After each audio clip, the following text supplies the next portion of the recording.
Reviravolta urgente na guerra. Gênios ucranianos criaram a arma do juízo final. O bunker de Putin será aberto como lata de conserva. A indústria militar ucraniana lançou um monstro que varrerá a Praça Vermelha. O mundo tá chocado com o poder que Kiev preparou para o golpe final. É mais forte e melhor que o HIMARS. Choque. A Rússia tá fora de controle. Caos sangrento nas ruas. O Kremlin não manda mais na capital. Batidas, saques. O massacre entre russos e não russos tá ganhando força. Neste momento, o herói ucraniano Madyar entrou na retaguarda russa. A esteira da morte destrói tudo em seu caminho. Robert Brode tirou um coringa mortal. Putin não tem resposta. O que houve deixou o Estado-Maior russo em alerta. Reviravolta histórica. O punho de aço da Ucrânia e de Bruxelas se fecha na garganta de Putin. Enquanto a Casa Branca hesita, a Europa lidera o apoio. E Kiev se torna o escudo do continente. Tudo isso a seguir na nossa edição. Vamos pro crítico. Sensação. O HIMARS ficou para trás. Engenheiros ucranianos criaram uma arma monstro que varrerá o Kremlin da face da terra. O bunker de Putin não salvará mais. Nossas fábricas lançaram a esteira da vingança, operando em potência máxima. O mundo parou em choque com o incrível avanço da indústria militar ucraniana. Veja os detalhes. Produção em massa de drones de ataque e reconhecimento, drones navais, artilharia e mísseis. Tudo isso transformou a Ucrânia de importadora em uma produtora de armamento moderno. A Ucrânia está iniciando a produção em série de seu primeiro míssil balístico. Na Ucrânia, desenvolve um sistema de mísseis universal baseado no princípio do HIMARS. A Ucrânia iniciou a produção em série de drones interceptadores Octopus. Uma empresa ucraniana desenvolveu sistemas robóticos terrestres com módulo de guerra eletrônica. A defesa ucraniana deu um salto que, há poucos anos, parecia impossível. A Ucrânia, desde 2022, demonstrou um nível tão alto de criatividade e inventividade que nenhuma nação parceira esperava de nós antes. Mostramos o quão criativos podemos ser no domínio marítimo, sem ter nossa própria frota, mas garantindo o controle total do Mar Negro com drones navais. Hoje, o longo alcance é prioridade, e drones de vários tipos são a base da indústria de defesa. É exatamente nisso que a Ucrânia está apostando. 110 bilhões para drones. A Ucrânia triplicou essa produção. É com os drones que a Ucrânia compensa a falta de mísseis e alcança a paridade aérea com a Rússia. Na verdade, por enquanto, os drones são o meio dominante de ataque, mesmo em longo alcance. Ou seja, os drones de longo alcance, os drones de longa distância, eles continuam sendo dominantes. E compará-los com mísseis ou qualquer outro meio de ataque, bem, por enquanto não é totalmente justo nem correto.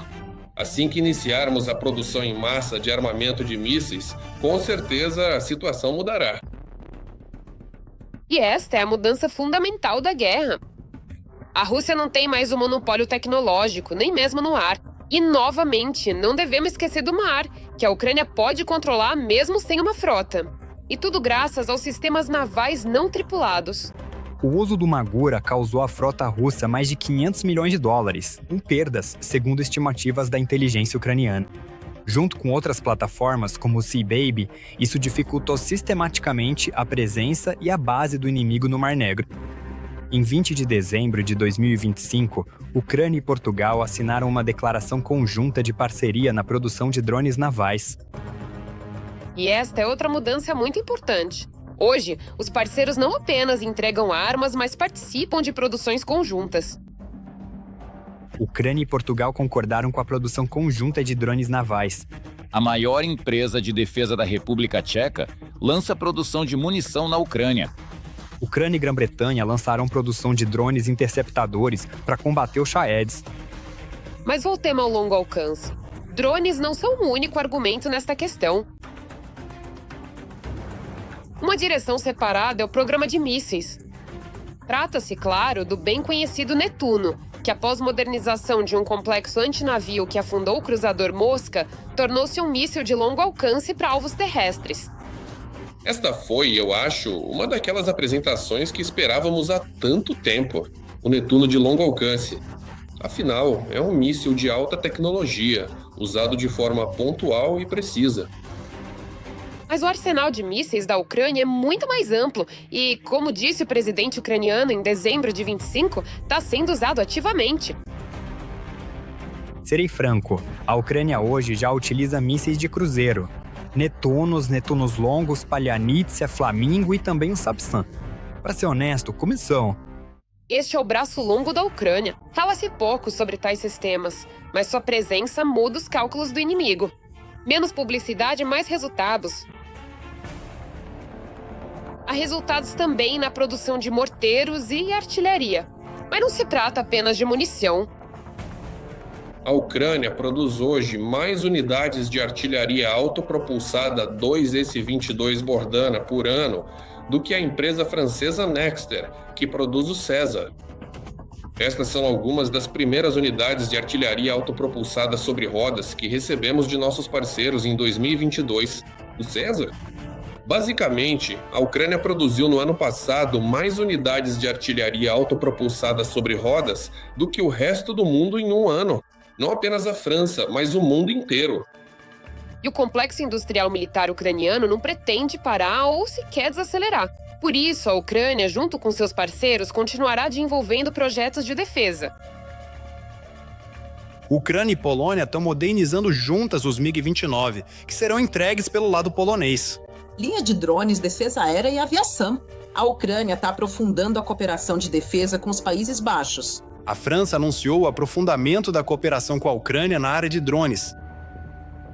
Além disso, o ministro da Defesa da Ucrânia, Mikhail Fedorov, anuncia novos desenvolvimentos. Por exemplo, o análogo ucraniano de drones de reconhecimento do tipo DJI Mavic e do Molnia russo. E claro, ao aumentar a capacidade de defesa, o Ministério da Defesa continua a digitalização do front e implementa um novo sistema de controle de drones. Não são experimentos isolados, mas um trabalho sistêmico da indústria de defesa. O complexo industrial militar ucraniano, durante a guerra em grande escala, aprendeu o principal: reagir rápido aos desafios no campo de batalha. A cada ano, a Ucrânia surpreende com novas invenções, inovações e, de certa forma, muda as regras da guerra, não apenas a que ocorre na Ucrânia, mas também as regras da guerra e da condução de hostilidades em geral em uma compreensão global. O complexo industrial militar ucraniano não está mais sobrevivendo, está se desenvolvendo. O setor de defesa tornou-se sistêmico, tecnológico e de grande escala. Isso significa uma coisa: a Ucrânia entra em qualquer negociação não de mãos vazias, mas com armas que ela mesma é capaz de criar. Choque, a Rússia explodiu por dentro e começou uma caçada sangrenta às pessoas. Batidas, saques e caos total nas ruas. A comunidade russa tomou pabé. O Kremlin não controla mais a situação. O poder dos entusiastas do mundo russo cresce e não há punições. O caos se intensifica. Aqui estão os detalhes. Na Rússia, buscam inimigos novamente. Desta vez, não em algum lugar distante, mas bem nos pátios, mercados e canteiros de obras. Imigrantes, não russos e assim por diante. Esperem, filmem isso. Que é isso por causa do registro? Ele bateu em alguém? Ele não bateu, ele não fez nada.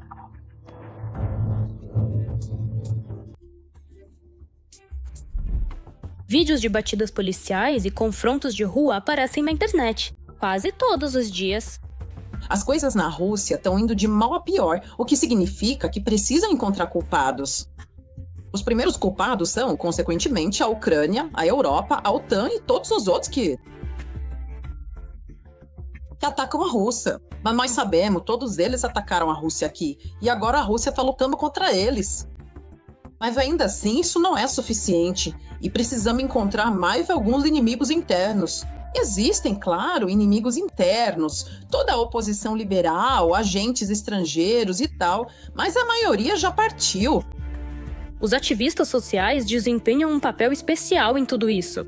Por exemplo, a chamada comunidade russa. Eles chamam isso de colocar ordem. A comunidade russa é formada apenas por pessoas comuns. Apenas pessoas russas comuns, trabalhadores que de dia trabalham em empresas, organizações, à noite, no tempo livre. Eles se reúnem para, basicamente, manter a ordem pública nas ruas, porque não há policiais suficientes. Mas, na maioria das vezes, Essas batidas parecem uma caça a quem é diferente e fala com sotaque. Recentemente, publicamos um vídeo, um nacionalista russo sendo rude com um muçulmano. Você é um escravo russo. Descobriu-se que aquele homem faz parte da comunidade russa. Mas assim que a comunidade soube que seu membro estava sendo procurado, eles anunciaram imediatamente que agora estão procurando o próprio rapaz que quis defender o irmão. A comunidade russa declarou uma caçada contra mim. Mas de onde esses autoproclamados mantenedores da ordem tiram tanta autoridade? É permitido por enquanto. Ou seja, mais uma vez, as autoridades acham que é uma forma conveniente de desviar o descontentamento, de soltar a pressão e tudo mais. Mas, a propósito, nem importa muito se você é um visitante da Índia ou um local da Basquíria, Chechênia ou Tartaristão. Todos sentem a pressão. Agora eles estão indo abertamente contra os chechenos. Primeiro as batidas, agora o fogo.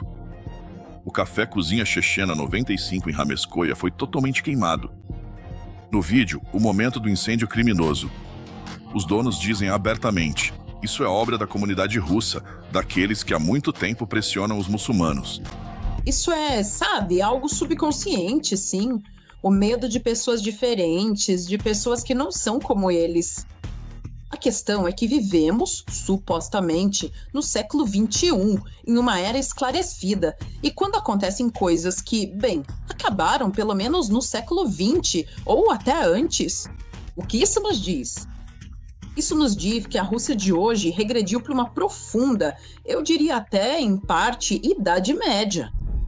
E o que é importante, a retórica sobre os imigrantes não vem apenas do povo, mas também dos deputados. Mas o governo abriu as portas para a substituição do povo, para que milhões de pessoas viessem para cá. Depois mais milhões, e então esses milhões, como resultado de procriarem e se multiplicarem aqui, se tornarão dezenas de milhões, sim, e eles gradualmente ocuparão todo o espaço vital. Como disse o senador Klishas, viver não conosco, mas em nosso lugar. E aqui está o paradoxo. Enquanto a TV assusta com os imigrantes, a economia simplesmente não funciona sem eles. O que fazer? Não há ninguém para trabalhar. Mataram todo mundo na guerra. Então quem vai trabalhar? Por isso, sim, claro, eles trazem imigrantes uns e outros. Antes traziam imigrantes da Ásia Central, agora vão trazer da Índia. Eu acho, provavelmente, que como isso é algo novo, algo incomum... Além disso, haverá ainda mais imigrantes, pois a Rússia também concordou em atrair mão de obra do Afeganistão. E que diferença faz se os russos gostam disso ou não? Isso é seguro para o país. Afinal, é apenas lucrativo. O desrespeito a todas as regras, principalmente com a própria população, leva ao fato de que, claro, ninguém vai pensar no seu próprio povo. Mas é preciso trabalhar e o que fazer, então vamos trazer quem for mais barato para nós. Não porque seja bom ou ruim, mas pelo que vai nos custar menos. E, claro, o pobre Afeganistão, onde as pessoas realmente vivem muito, muito mal, provavelmente de lá é barato trazer trabalhadores. Como resultado, a Rússia vive em um regime estranho. Eles buscam inimigos no exterior, mas ao mesmo tempo conseguem incitar conflitos internamente. Todos que não se encaixam na imagem do russo correto são atacados. E não são apenas os imigrantes, mas também os povos não russos da própria Rússia.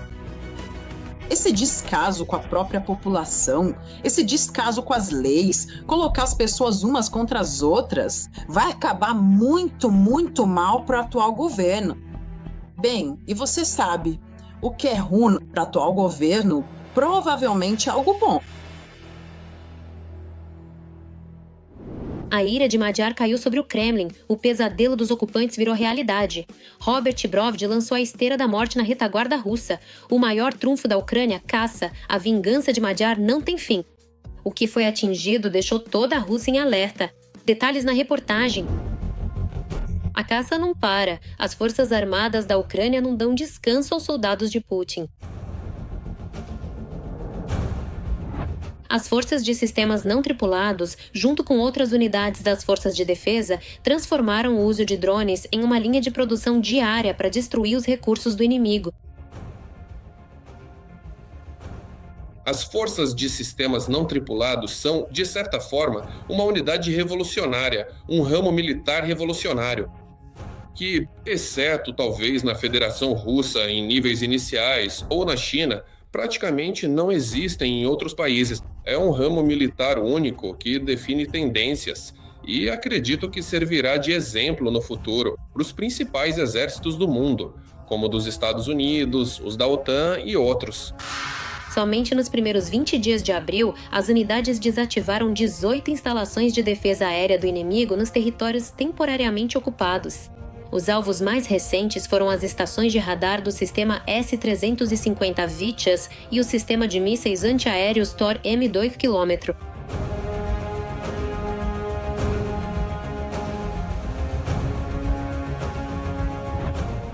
A destruição da defesa aérea inimiga permite que drones ucranianos atinjam alvos estratégicos na retaguarda da Rússia. Por exemplo, como resultado dos ataques à infraestrutura petrolífera, a Rússia perde cerca de 100 milhões de dólares em receitas diariamente. Isso foi relatado pelo comandante das Forças de Sistemas Não Tripulados das Forças Armadas da Ucrânia, Robert Brovdi, codinome Magyar.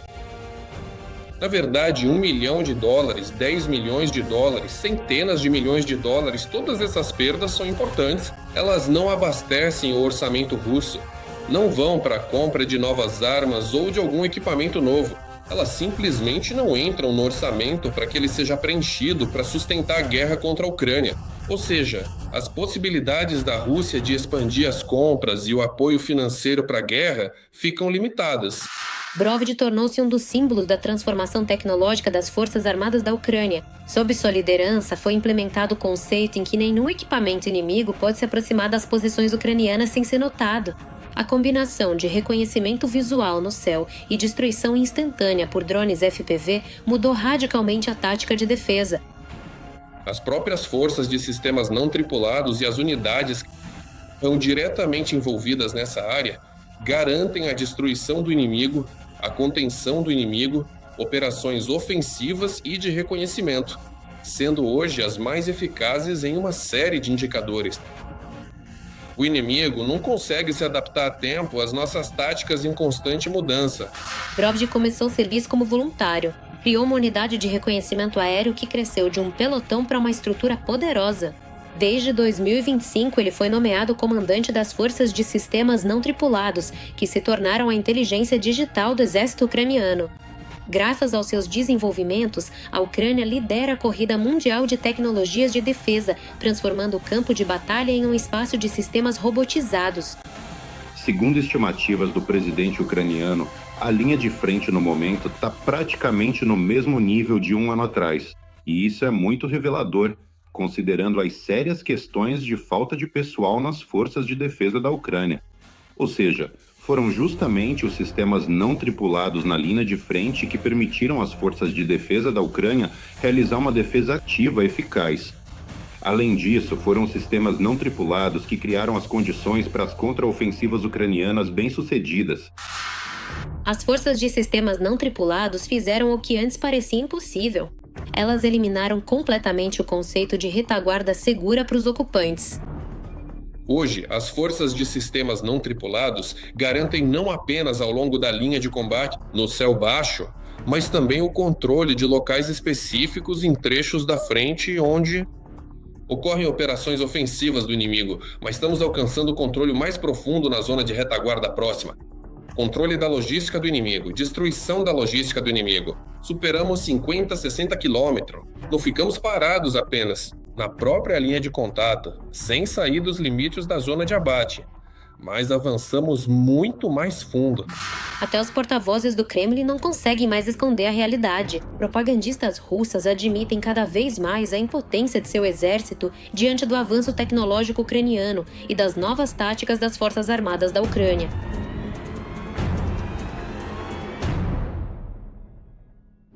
Choque, o punho de Kiev e Bruxelas apertará a garganta do Kremlin. EUA não são mais necessários. A Ucrânia liderará um novo bloco militar. Putin está em pânico. Kiev virou escudo do continente. Enquanto Washington hesita, a Europa se une em torno da experiência de combate ucraniana. Quem vai entrar na União e como a nova aliança vai acabar com as ambições russas sem um centavo dos EUA? Confere. Já em maio de 2025, a União Europeia criou um fundo de crédito massivo no âmbito do programa de defesa SAFE, Security Action for Europe. O volume do fundo é de 150 bilhões de euros. Esse dinheiro é para o desenvolvimento da indústria militar.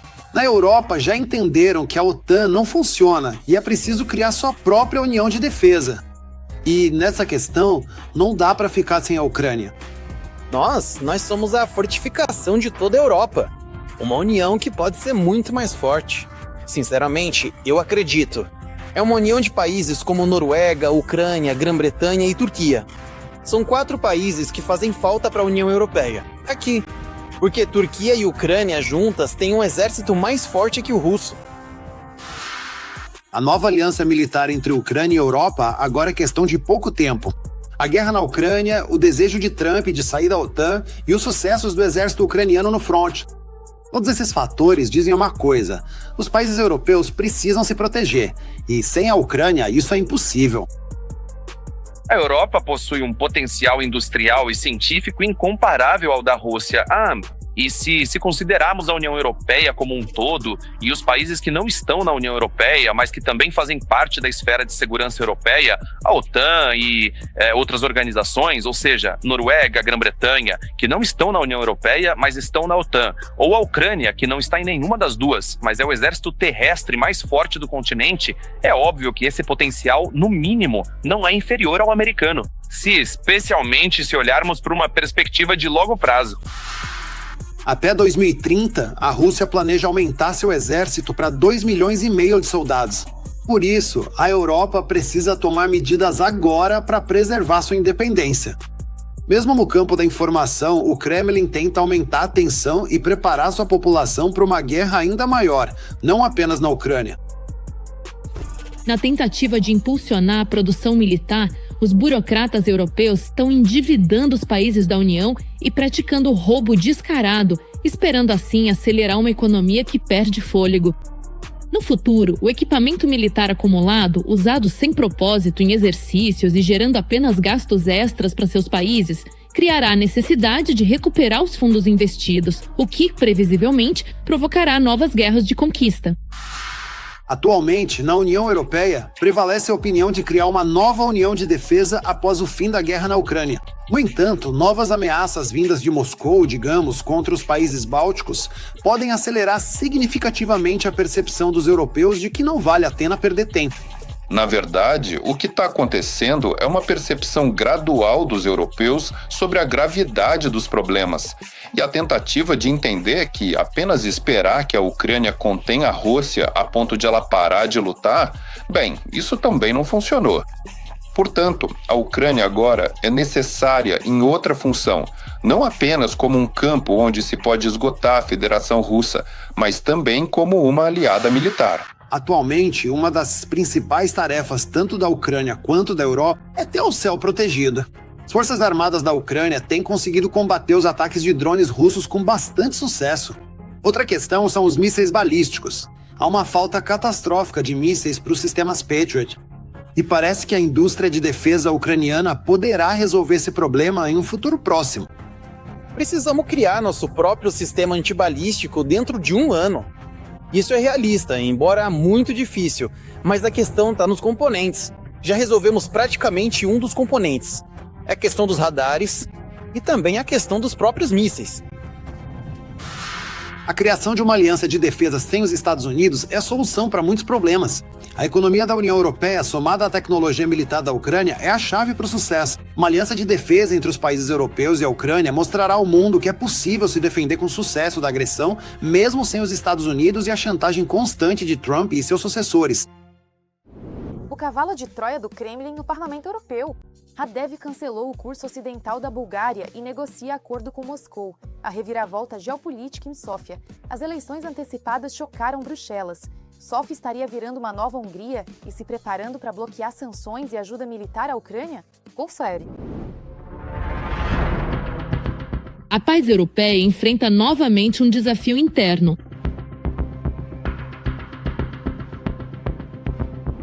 A Bulgária está definitivamente se voltando para o lado de Moscou.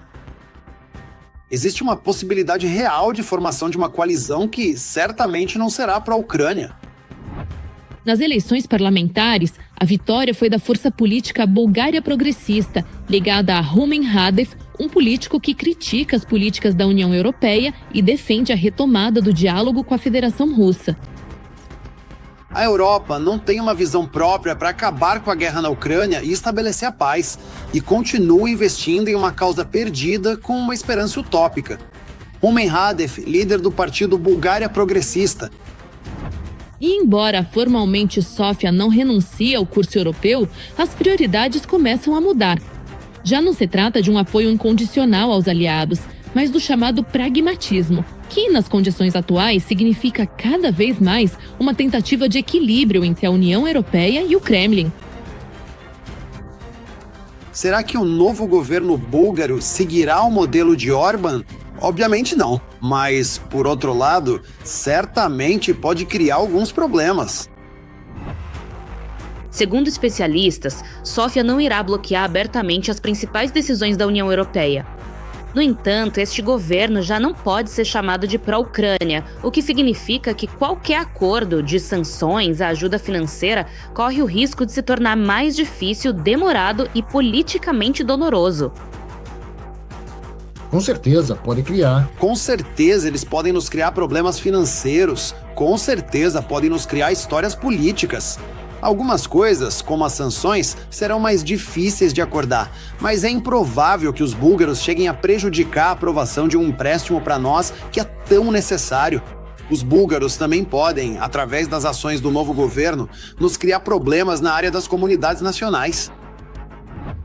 Outro aspecto muito mais sensível é a indústria de defesa. A Bulgária continua sendo um dos principais fornecedores de munições de calibre soviéticos, que são fundamentais para o exército ucraniano. Segundo políticos europeus, qualquer atraso ou revisão nos suprimentos de Sófia afetará inevitavelmente toda a cadeia de abastecimento, criando escassez e reduzindo o ritmo de apoio no fronte. O complexo industrial militar búlgaro está hoje, em grande parte, voltado para a Ucrânia. Lá está tudo lotado de pedidos para a Ucrânia. E eu acho que ninguém vai cancelar esses pedidos, porque a Bulgária é um país que depende extremamente, até mais que a Hungria, do dinheiro da União Europeia. E entrar nesses jogos agora, bem, seria dar um tiro no próprio pé, logo no início da largada política. Além disso, foi justamente a guerra na Ucrânia que se tornou um dos fatores de crescimento da economia búlgara. Um paradoxo que em Sófia eles entendem perfeitamente, mesmo que não estejam prontos para dizer em voz alta. Portanto, a política real do novo governo provavelmente será moldada não por declarações bombásticas, mas por um cálculo pragmático entre a retórica interna e as obrigações externas. A Rússia vai se aproveitar do fato de Radev ter vencido, isso também é certo. Ela vai usar esse aspecto ao máximo. Ele precisará se equilibrar entre a base eleitoral daqueles que são contra essa corrupção e a base eleitoral que ele tem, que é uma base pró-Rússia. Por isso, é claro, ele tem um híbrido eleitoral bem complexo. Como eles vão se equilibrar daqui para frente é difícil dizer, especialmente no que diz respeito a essa política externa. O principal desafio hoje para a Ucrânia e para a União Europeia não é nem o surgimento de mais um aliado aberto do Kremlin, mas sim o enfraquecimento gradual da unidade, onde cada não individual torna a posição comum mais fraca e o caminho para as decisões mais longo e difícil. Na agonia do Kremlin, Putin ficou sem gente. O recurso de mobilização da Federação Russa morreu, não há mais bucho de canhão. Na Rússia, começa uma grande escassez de pessoal. Este é o fim da máquina de morte de Putin. A mobilização oculta fracassou miseravelmente. Quem lutará por Putin na via? Confere. O ritmo de recrutamento no exército russo está diminuindo. Se há um ano cerca de 1.200 pessoas assinavam contratos diariamente, agora são cerca de 1.000.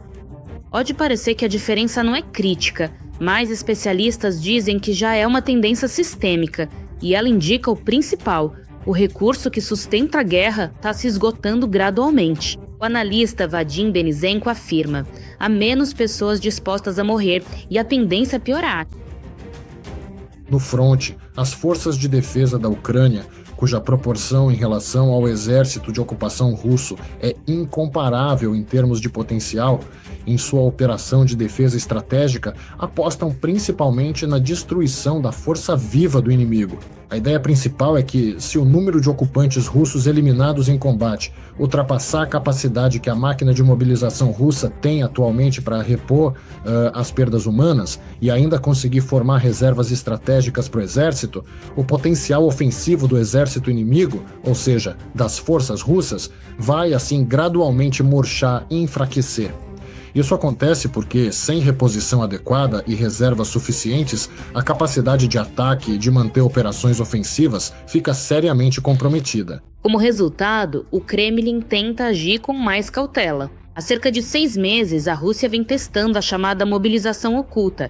As pessoas são praticamente forçadas a assinar contratos sem um anúncio oficial de mobilização. Mas esse mecanismo também está falhando. As razões ainda não estão claras. Ou o processo não foi totalmente iniciado, ou os próprios russos estão cada vez menos dispostos a ir para a guerra e morrer. Uma mobilização total na Rússia ainda não foi anunciada. E o motivo não é apenas militar, mas também político. Nos últimos 2 anos, o foco principal no recrutamento das forças armadas da Rússia foi através do exército contratado. As regiões russas recebiam planos de recrutamento correspondentes e, por bem ou por mal, forçavam cidadãos russos a assinar contratos com o exército russo. Diante do descontentamento geral dos russos, existe o risco de que a indignação no país cresça. O presidente ucraniano Volodymyr Zelensky afirma que a restrição das redes sociais na Rússia visa justamente evitar revoltas. O plano é uma grande mobilização e ofensiva. Trata-se da mobilização de pessoas das cidades centrais, incluindo Moscou e São Petersburgo. Entre os cenários possíveis está uma nova grande ofensiva contra a Ucrânia ou pressão em outras direções, particularmente nos países bálticos. No entanto, surge aqui outra questão, a reação da OTAN. Eu acredito que, talvez, nem todos os países queiram apoiar, mas, a meu ver, os países da OTAN não terão escolha. Caso contrário, não haverá OTAN. Eles precisarão se unir e responder ao que Putin pode vir a fazer, senão eles simplesmente não terão mais uma aliança. Mas o problema central da Rússia permanece o mesmo, a falta de pessoal. Se a situação não mudar até o fim dos próximos meses, o Kremlin terá uma escolha: ou declarar uma nova onda de mobilização, provavelmente após as eleições da Duma, ou passar por uma guerra de posição prolongada. Ambas as opções estão longe da vitória rápida com a qual Moscou contava. Ou seja, o aumento é de 30 mil, as perdas são de 35 mil. Então, menos 5 mil por mês. É exatamente esse déficit que não permite preencher a atual falta de contingente. Torna-se evidente que uma das principais apostas da Rússia, o recurso humano, está falhando. E isso pode ser um fator determinante no curso futuro da guerra. Isso é tudo. Veja mais notícias quentes do front na nossa próxima edição.